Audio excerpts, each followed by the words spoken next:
Take a moment now to thank MHA's 2024 annual sponsors and strategic business partners for their support in underwriting today's webinar, which is just one of many events we have to offer throughout the year to connect our members with leading experts on timely issues like the one here today. Before I introduce our speakers for the day, I'd like to recognize Tish McMullen, Executive Director of the Conference of Boston Teaching Hospitals, who helped us organize this webinar and has been actively engaged on this issue on behalf of her members for a long time. Tish will help with the Q&A at the end of the presentation. Now I'm pleased to introduce our speakers from the Healy administration today. Aditya Bashir, Chris Thompson, and Kate Fillo. Aditya Bashir is Assistant Secretary at the Executive Office of Administration and Finance. He's worked for the Commonwealth for over 3 years. Prior to his current role, he worked at Waymo and the Department of Defense. And Aditya also sits on the Board of Directors for the Massachusetts Housing Partnership. Chris Thompson is the Undersecretary of Housing Stabilization at the Executive Office of Housing and Livable Communities. In this role, he utilizes his skills in strategy, policy, communications, and more to lead his teams. He's worked with the Commonwealth in various roles, spending time in the COVID-19 Response Command Center, the Department of Developmental Services, and the Executive Office for Administration and Finance. And finally, Kate Fillo, who's the Director of Healthcare Strategy and Planning at the Department of Public Health. She holds a very long career within the department, first starting as a healthcare and safety consultant in 2013. Prior to her career with DPH, Kate worked at MGH as a patient education nurse and specialist. Thank you all so much for joining us here today and for your continuing partnership with the hospital community on this important challenge. I guess I'll hand it over to you now to get us started. Thank you, Mike, and thank you to you and your team and to Tish for helping us organize today's webinar. And really excited about the chance to walk attendees through an update from the administration on our emergency assistance system, and specifically the 9-month policy related to a length of stay for residents in our shelter system. I'll pull up a quick briefing. And as Mike mentioned, you have a few members from our what we call our incident command team, which is a cross-state agency task force or incident command team that's been working for the last year, really, in response to the pressures we're seeing in our system. And today we wanted to walk you through a little bit more about this new policy that was rolled out last week in response to legislation passed in the spring timeframe. And we will try to give you an overview of all things relevant to the policy, how it will affect families, what our time frame is for rolling this out, but we definitely also want to leave some time at the end for questions from this group. So looking forward to that part of the conversation. As a preview of our agenda, as I mentioned, we'll talk about the policy itself, we'll talk about how we're working with families, and we'll also make sure that stepping back, we give you a bit of a broader context on the numbers and some of the work we've been doing outside of this policy over the last 6 months. So why don't we dive in? And this will take about 15-20 minutes, and I think we'll have lots of time for questions from the group. So as a reminder, the 9-month length of stay policy comes from legislation that was passed on April 30th. That legislation at a high level defines that families now have no more than 9 months to stay in the emergency assistance shelter system, subject to a few aspects such as being able to grant families extensions and appeals and otherwise that we'll discuss today. So over the last few months, the Haley Driscoll administration has been working to take that piece of legislation and define it more formally as far as how it would work for families. And last Wednesday, we released that guidance, and the briefing deck that you see today provides just an overview of that guidance in more detail. The guidance and the policy itself is intended to try and do a few things and balance a few things, really. As always with the emergency assistance shelter system, the intent and the mission is to make homelessness brief, temporary, non-reoccurring. And so this policy is one part of the tools that we employ in our system to try and support families on a path to housing stability and ideally long-term stable housing. But it's also reflective, as we know, based off news and otherwise, it's reflective of a response that's required to the rising pressures we've seen on that system. If you've been following along over the last year, you know that our emergency assistance shelter system has been at capacity of 7,500 families or just thereabout since last November.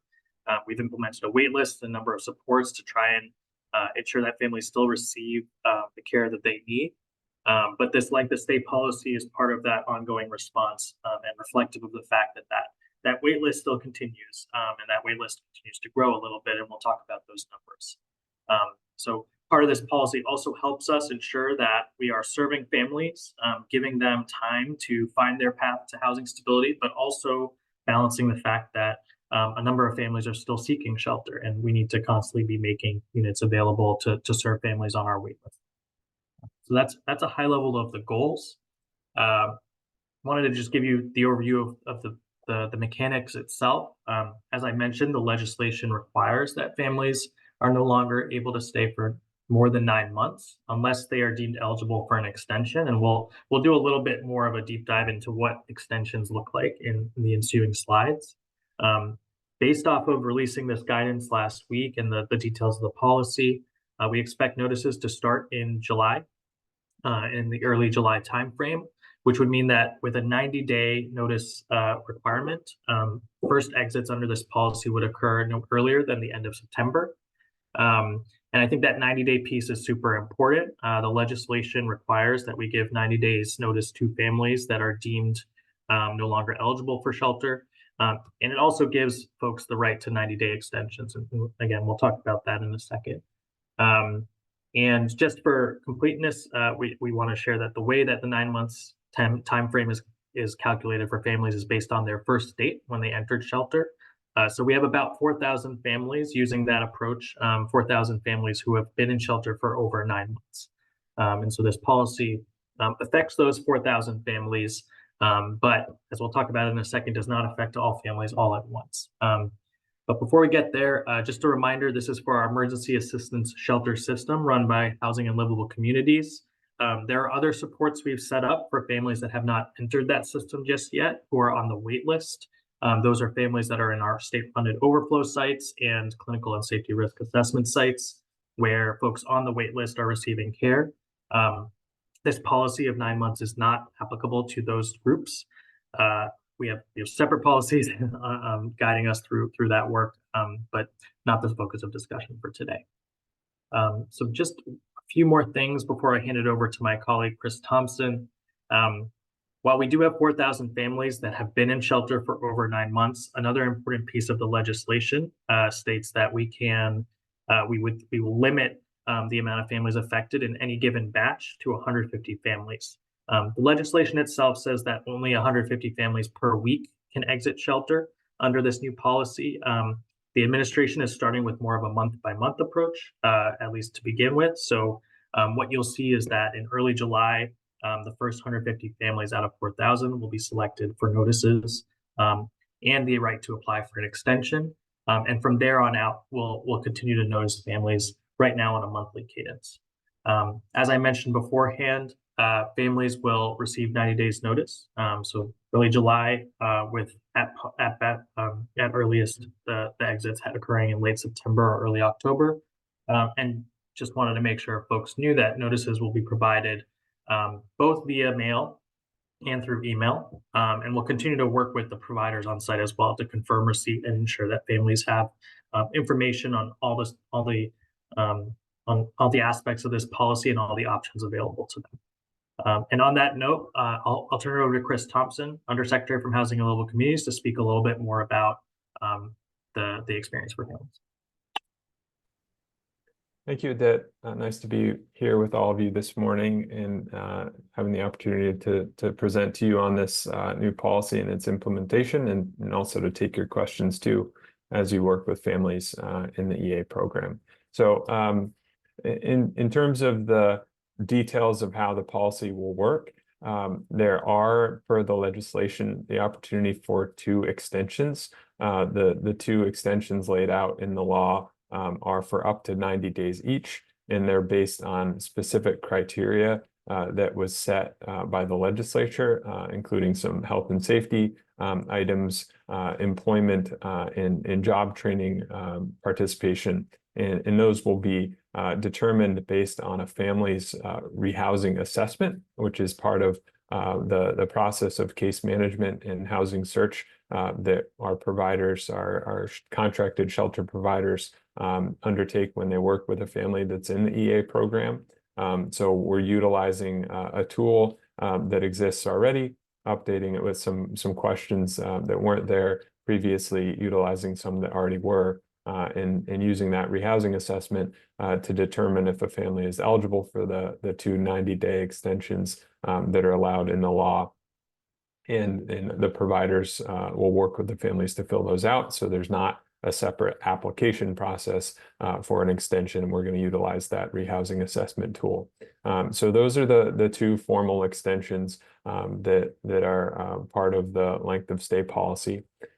If a family believes that their extension decision, which HLC makes, is incorrect, they'll have a window of 2 weeks, 14 days, where they can work with their provider after receiving that initial notice to submit additional information to be reconsidered for an extension via their rehousing assessment. Then we'll check after that 14-day period and grant the extension if the information is there to support it, or proceed with the termination as they've been given in their notification. So another piece of the legislation which sets it out at a high level, and we have given the details of in the release of the guidance that came out last Wednesday, is around the hardship waiver process. So in addition to those 2 90-day extensions, a family would potentially be eligible for a hardship waiver, which we've defined as being an extension of an additional 120 days. And we'd have families need to qualify for the same criteria that they do currently at the front door for the prioritization 1 category, and to go through the same clinical safety risk assessment that they go through at the front door. So these are conditions or criteria, including having a higher risk pregnancy, having an infant up to 3 months, an immunocompromised condition. So again, those same priority 1 category in the clinical safety risk assessment would be part of that hardship waiver process. And if the assessment determines that the family would meet that criteria, then they'd be granted a waiver of up to an additional 120 days. And they'd only be eligible for that hardship waiver if they go through the process of applying for or receiving the first 2 extensions as per the legislation. We have determined and clarified in this guidance that families can appeal the decisions as they can for other elements of the EA program. So they can appeal certain notifications if they were denied extra time in shelter and don't have another pathway to ask for more time. So that means if you're receiving your final termination notice, you can appeal that. And it would go through the hearings division, which exists currently within the Executive Office of Housing and Livable Communities. And then another important component of the legislation is that it allows for re-entry, meaning that if you are subject to the length of stay policy, hit your time limit, and leave your shelter unit, you're able to come back and reapply for the EA program. You must meet the eligibility criteria, and you'd be subject to the waitlist and prioritization process that exists now. But it does allow for families who we want to support as many families as we can, all families, to seek and attain safe and stable housing and exit the shelter system around this length of stay policy. But for any who do not, as long as they leave their unit by the date that they need to, then they'd be able to reapply for the EA program and come back through the front door. So what kinds of support will families have through this process? We want to talk here about the ways that we're communicating to families and the tools that exist. So we certainly want to acknowledge that this policy change is significant for families in shelter and at risk of homelessness, and also all the teams that support them, from the shelter providers and case managers working directly with them to their healthcare providers. So we want to make sure that we're providing information to families directly, as clearly as possible, and also providing information and resources to those that are working to support families like you and your teams. So in terms of online, we're providing policy updates on our website for the EA program, mass.gov / I'll have to share it in the chat, / EA Shelter LOS. Is a landing page where we'll continue to update information about the length of stay policy. And we're working now on a brief video to explain the policy in plain language, which will be translated into multiple languages.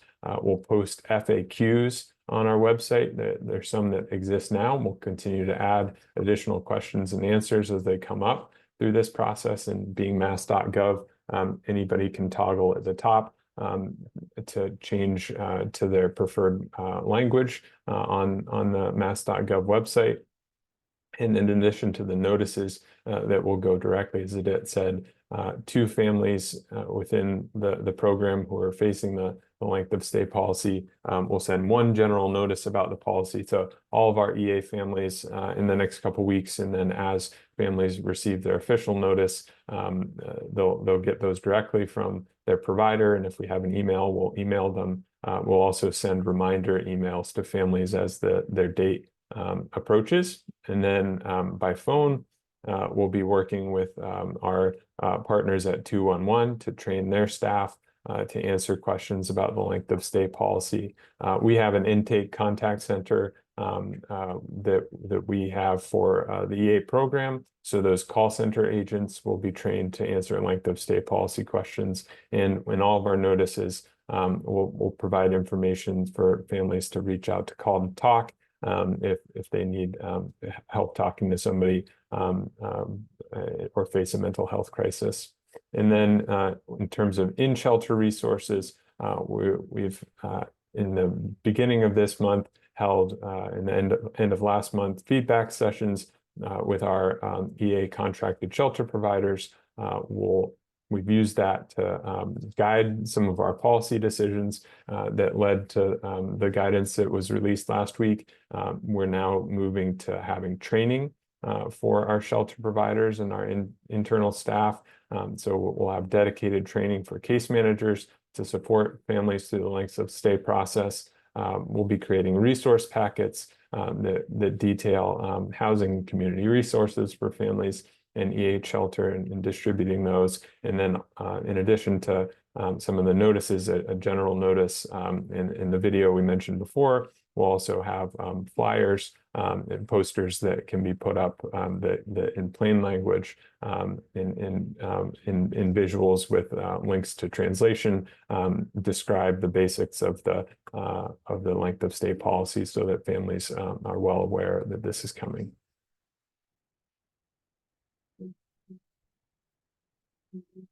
So just to give you a sense of the timeline here, every family who's lived in shelter for more than 9 months at this point, and again, the length of stay for this policy is determined based on initial placement in shelter, and the law says 9 consecutive months.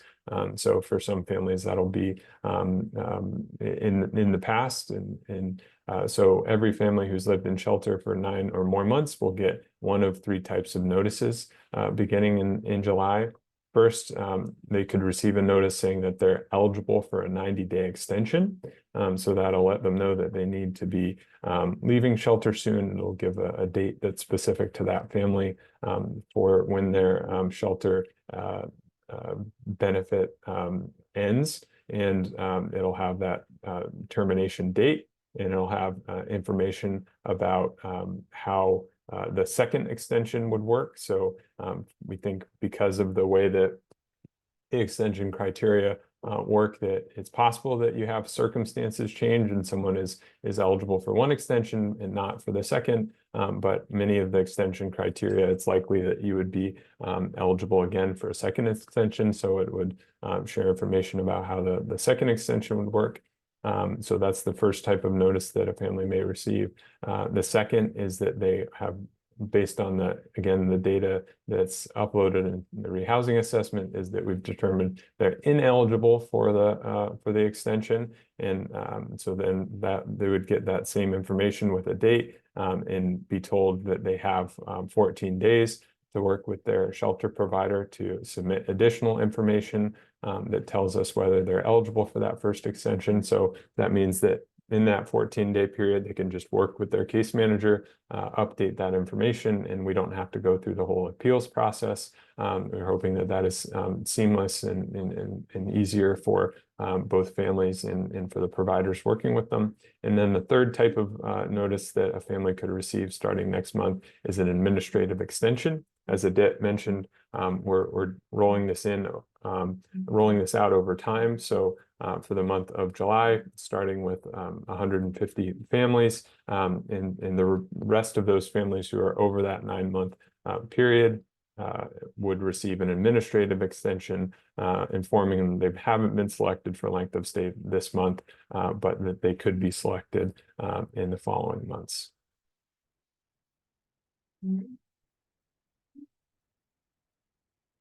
So I think it's helpful to put the length of stay policy in the context of where we are as a shelter system. As Adit mentioned, we set a maximum capacity on the family shelter system of 7,500 families last November, and along with that, introduced new policies around a wait list and the prioritization process that allows clinical and safety risk assessment to be performed at the front door to more immediately place families who meet those prioritization categories, which we found to be very important. But it's as we look back over the past couple of years, the family shelter system grew from around 3,500 families to 7,500 families in just over a year. So there was a period of very rapid expansion, which led to a lot of challenges for us, and we've tried to meet the needs of many families through that process. I think we've also done a lot of work with our providers and community resources to create new services and supports for the families who are in the EA program. And data on this slide really shows how much progress we've made there, and we've committed to continuing to make progress here to again achieve our goal of supporting families in EA to go on their pathway to achieving safe and stable housing and achieving our mission of making shelter temporary, supportive, and non-recurring. So when it comes to employment, we've had over 3,700 work authorizations filed. This is a service that we never had as part of our EA program before, and so that is a critical step for new arrival families in EA to achieve self-sufficiency and gain income. So we're really proud of that, and we'll continue to work hard to make sure that work authorizations are filed for the families who need it within EA. We've placed over 1,200 individuals with jobs through partnership with the Executive Office of Labor and Workforce Development and our Mass Hire Career Centers. And we've enrolled over 1,000 individuals in ESOL classes in partnership with the Office of Refugees and Immigrants, another critical step to supporting families on their pathway to exiting shelter into safe and stable housing. And we have, as we're looking at the number of exits across the system, seen tremendous progress since last November. In addition to the services and supports around employment in ESOL, we've introduced supports around the home-based program and other tools to help families exit the system, and the results are speaking for themselves, and we want to continue to make progress here. But May, we saw the most exits from EA shelter that we've seen in many years, in almost double the number of exits that we saw in November. So we want to continue to see the number of exits from the system into safe and stable housing increase month over month, and we're really proud of the last 6 months, our ability to support more and more families to exit shelter into safe and stable housing. And this is even before the length of stay policy goes into effect. So I think we've made great progress there and want to continue to see those exits go up.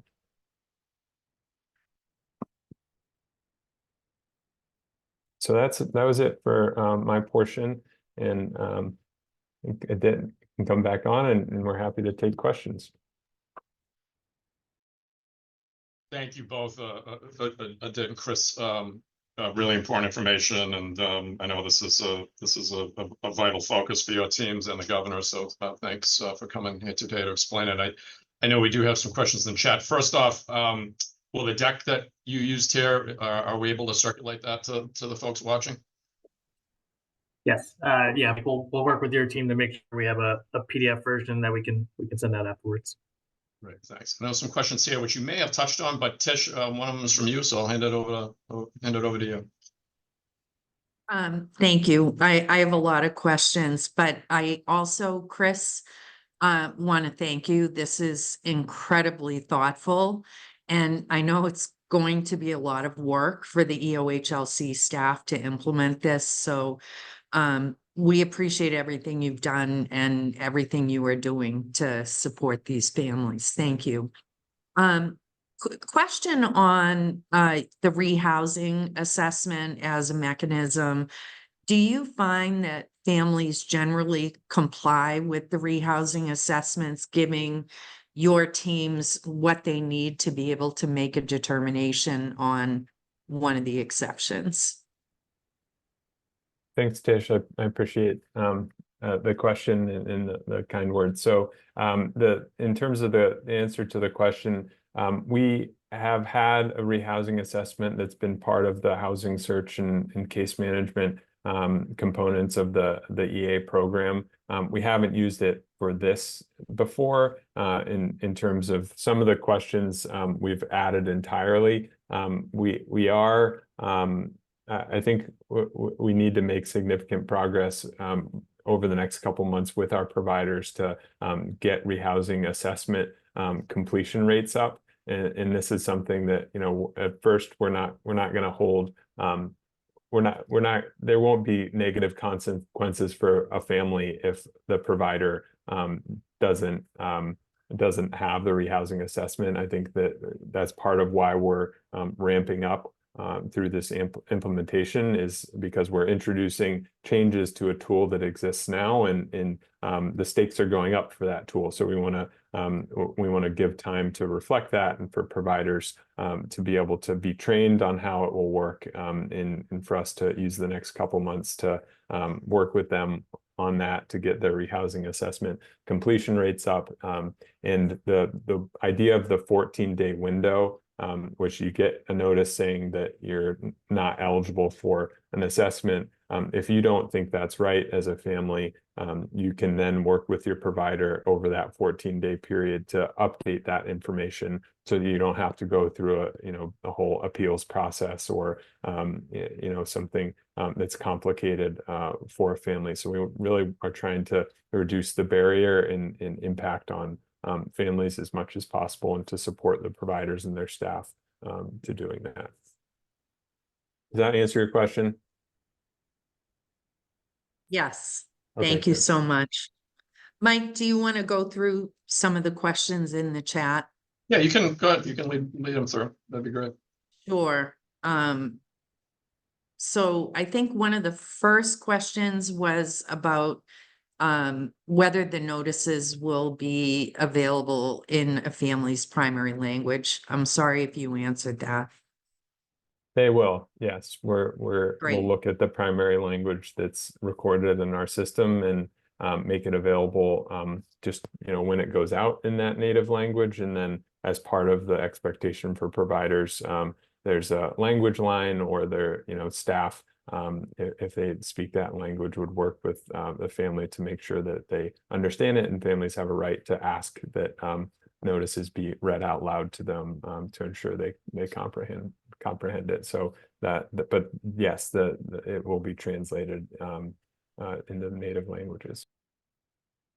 Great. And what mechanism will the families have to do that 14-day appeal? That's one question. Will it be by phone, in person, writing? And then the other question is, will they be told they can reapply in that you are not eligible letter? Thank you.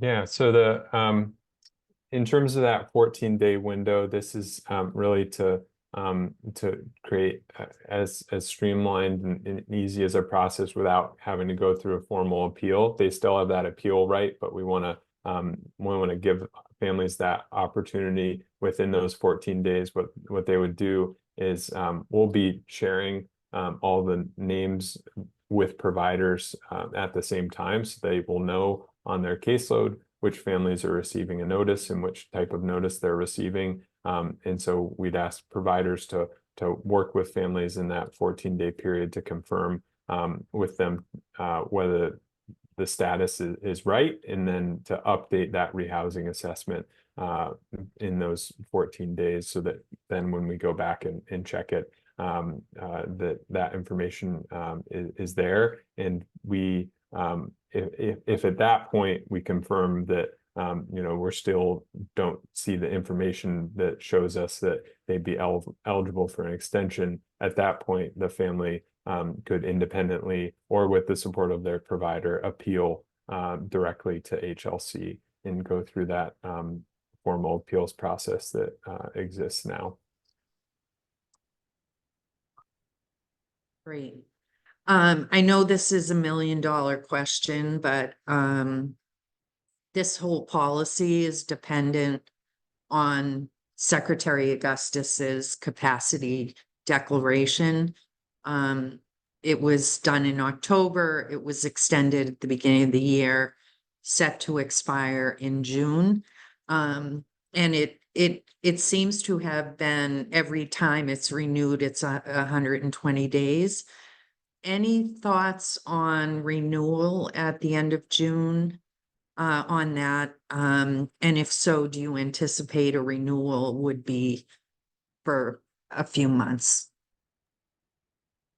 I can take that one, Chris. I think the conditions that underlie that emergency guidance remain the same as they were in November and in February, meaning we continue to have high demand for our emergency assistance shelter system. And for reference, that's about 17 to 20 families applying and eligible every single day, half of which are new arrivals, half of which are Massachusetts long-term residents.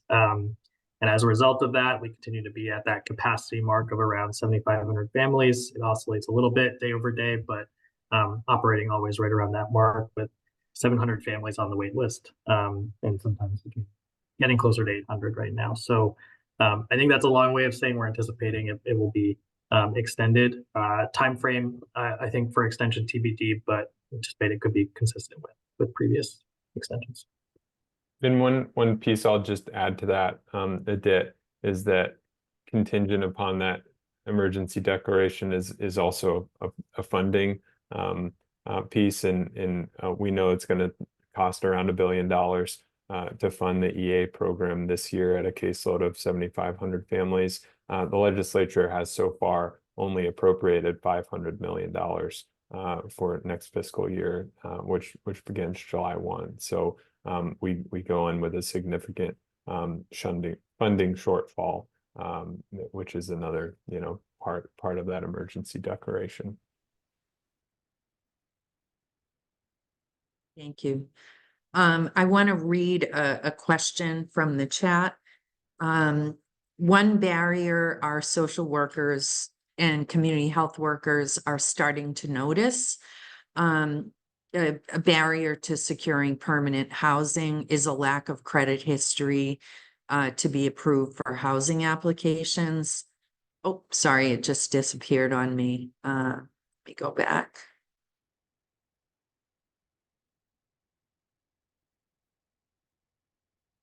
any work that you are doing on that front or through the home base program, or anything on the financial literacy front, through any of the shelter providers that will help shelter residents get some tools to be able to overcome those barriers to getting apartments? I'll take that one and say that it, part of our one of the 4 components of our EA shelter program is housing search. And housing search is about not only finding units and supporting families to find units, but making sure that we're helping them address the barriers that they have. So I can't say that, consistently across all of our providers and programs that that credit history and that is done, but I'm sure that there are some providers that are doing this well, and I'm happy to take that one back and see if there's more information we can share on it. But we have the home base program, which is in most cases used for I'll just give a brief PSA on home base. So it's up to $15,000 a year for up to 3 years, and it can be used for, in many cases, is used for first, last in security deposit. It can also be used for rental stipends and some other items. We also, with our shelter providers, have a program called the Strategic Rehousing Initiative, SRI, and this is a flexible pool of funding that providers can use to address just the kind of thing that you're talking about, Tish, there, and then other items that may be a barrier to achieving independence in housing. It could be, you're working but your car isn't reliable, so it could be, doing something like making minor repairs to a car so that you can get to work, but is really intended to be a flexible source of funding, and that's something that the contracted emergency assistance provider would have access to, and so certainly encourage anybody who's seeing that as a barrier to bring that up to the shelter provider working with the family, and see if that's something that they can fund with SRI. Great, thank you, Chris. I think one thing we will do, Mike, with MHA is gather all the comments. They keep coming in the chat and questions in the chat.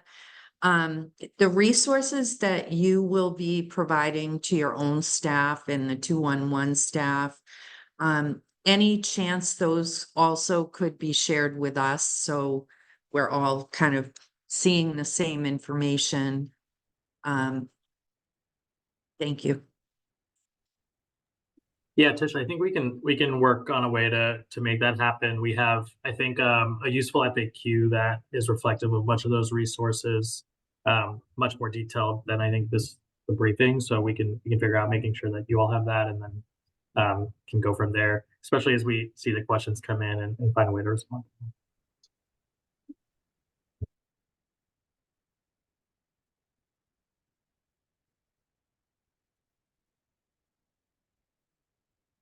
There is a question about families in shelter that don't seem to have a provider working with them at the shelter. Could you comment on that?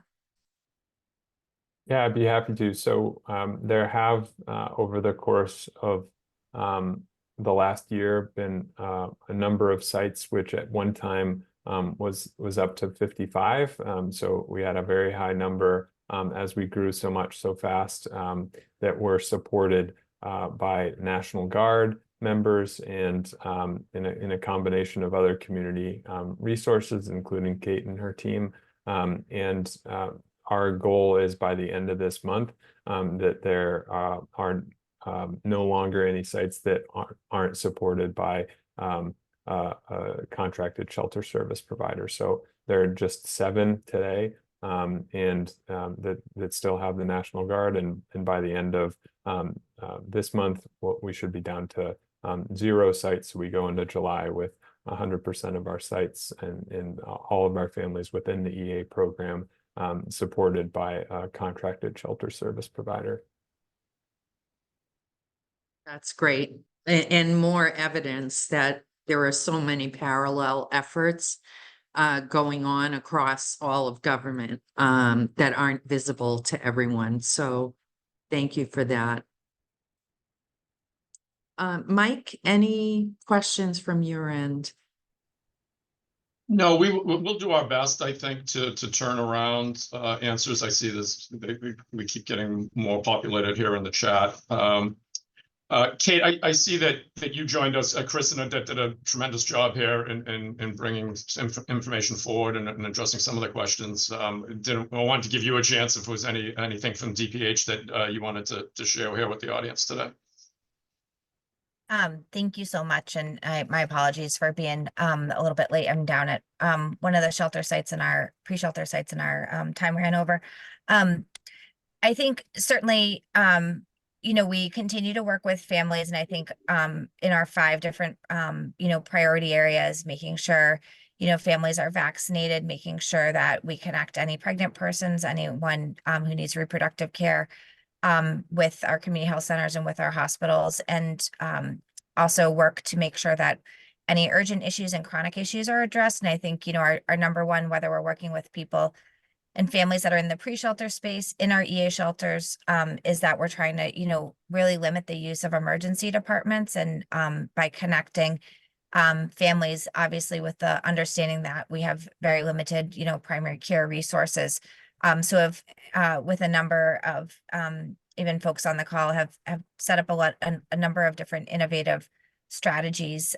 Certainly we have at our family welcome centers, as we see families, we do triage any, you know, immediate needs, and then obviously work with our colleagues at Housing and Livable Communities to be able to perform those clinical and safety risk assessments to be able to identify those families that are most vulnerable. So certainly, again, we're partnering with Housing and Livable Communities to make sure that we've, for families that, you know, may be exiting due to length of stay, that they have, you know, appropriate healthcare needs addressed it. And again, you know, trying to avoid utilizing the emergency department as a place of care, and certainly as a, you know, for inappropriate reasons.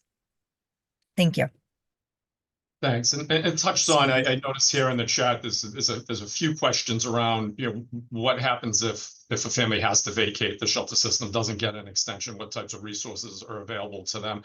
I know the intent is obviously families that have those challenges hopefully will you know, continue with an extension, but are there additional resources being put into place for those who may lose their space within a shelter?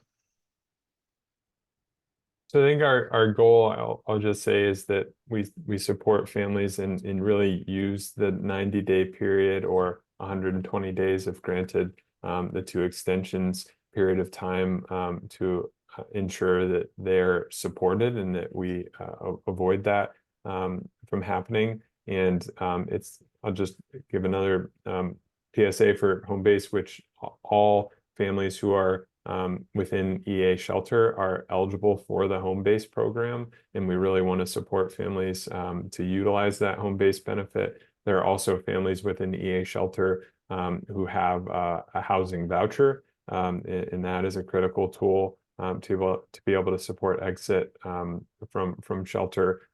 So it could be a Section 8 or MRVP voucher or another local funding voucher. So we want to utilize those tools in order to support families to exit, and then we'll work with our providers again to make sure that they have resources and knowledge of community resources as they approach that date. And our goal is to ensure that we get them somewhere safe and stable. Thanks. So, Mike, I have another question, and hopefully Chris can recap this a little bit. So the first notices will go out in July. do you have a sense of that date? And I have more questions, but the notices will go out in July. They're going out monthly after that, so we're not kind of gonna see a rolling every day new batch of notices. So That's right. one notice in July, that will be it for the month. Then another notice in August, et cetera, on and on. Will every family be communicated with in some way in August, or not? So that is I the mean, in right. July. Sure. So that's right, Tish.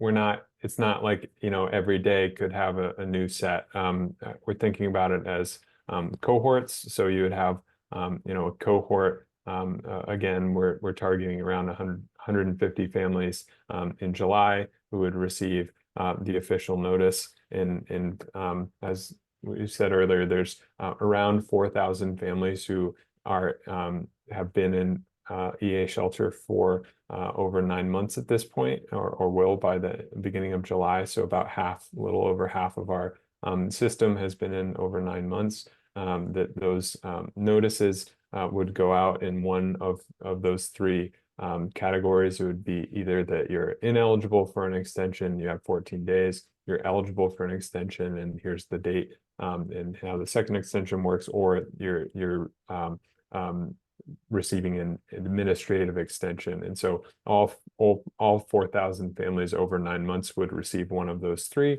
And then we're sending out in the next couple weeks just you know, a one-pager summary of the policy so that families have it, and that will be translated into multiple languages to all families across the EA program. And it's something that, you know, our will be a resource that's provided at the front door when families are applying, so that they know that this is you know, part of the EA program for now, and so it's not a surprise to them. Thank you. I know, you know, Mike, the hospital community, we are ready, willing, want to partner with you on this. I think we really want to avoid seeing significant exits in the winter months. I think the winter months are always a worry for families, especially for the youngest children. So thank you so much for this. It's incredibly thoughtful how you're rolling it out, and let's hope it's successful. And Mike, any other thoughts? Just one last question, and I do want to thank you and your teams for, you've been tremendously helpful and responsive to MHA and COVID, as we've had questions here over the past couple of years on this issue. But seeing some of the volume of questions populating here in the chat, what's the best resource? Is there a good contact point for hospitals or clinicians who are trying to help their patients and families navigate through this? Is there like one good contact point that for them to connect and get answers to what they're facing? Yeah, I think the short answer is yes. We definitely want to figure out continuing the conversation on this, and we can designate a member of our team. I know, Tish, we have, I think, Allison from our team, generally, she's on vacation this week, generally serves as the point of contact for the Boston area hospitals that we just meet with, but want to make sure we have the right point of contact for the broader group here. And so we can follow up with that information. And then, as Chris mentioned, there's also a number of materials online that I think serve as a good reference point as well. Great. Thank you. Well, yeah. Thanks. And well, so we'll share that with the audience here as well as the slides from today. Dick, Chris, Catherine, thank you all very much for joining us today. Tish, thanks for bringing this to MHA and helping us set it up. We'll get as much information as we can from the state and get it out to the folks here watching today, and we'll continue our conversations with these folks as well. So thank you all. Thank you all for tuned in. If you scan the QR code that's going to come up on your screen here momentarily, you'll see all of MHA's upcoming educational programming. We've got many events this summer, and we hope we'll see you all again soon at one of them. Thanks again, and hope you all have a wonderful afternoon. Thank you all. Thanks, you. everyone.